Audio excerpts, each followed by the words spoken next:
Welcome to Tender Heart. What goes around comes around. Mr. Tomer was just recently promoted to CEO of the company. His years of leading a huge team within the enterprise and his knowledge of almost any kind of aspects within the field made him the perfect candidate to lead this wonderful company. He was caring, respectful, always genuine, and people are happy with his promotion. He was the big boss now and had several splendid experiences with almost all of the employees. The promotion came, of course, with a huge salary raise and lots of extra benefits, like extra holidays, accommodation allowance, business trips everywhere in the world and whatnot. His secretary explained to him the way the C-level usually worked, but he became so ambitious all of a sudden and wanted to change everything.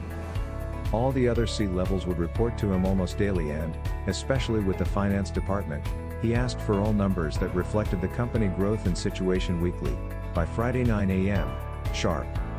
After a couple of months, some subordinates started to feel the tension of not doing their jobs the way Mr. Tomer wanted it. They would be afraid of his unexpected reactions if numbers were not as positive as he felt like they should.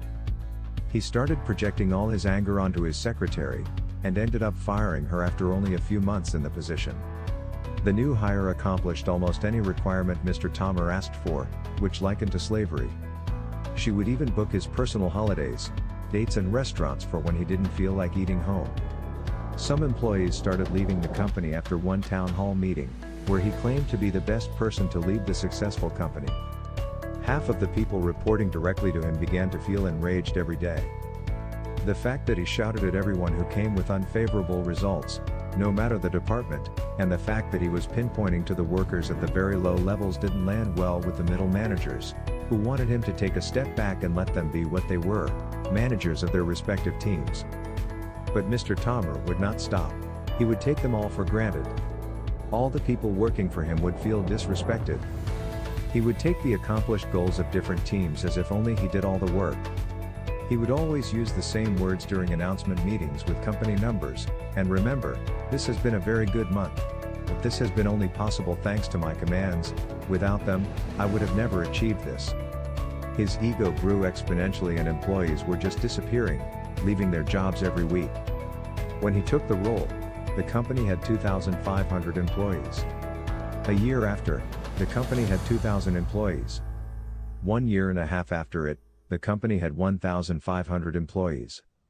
And that meant that the remaining employees had to handle the workload of 1.5 people. But he was so manipulative and locked in his mind that he would always manage to show good numbers to everyone.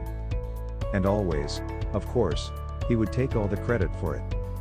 The entire C-level left and it was replaced by new hires that had no idea of what was happening. At some point, he was blinded by his own ego that he made HR hire someone who could do his job, and so he could just relax and enjoy life. But he did that just before increasing his salary by 20%.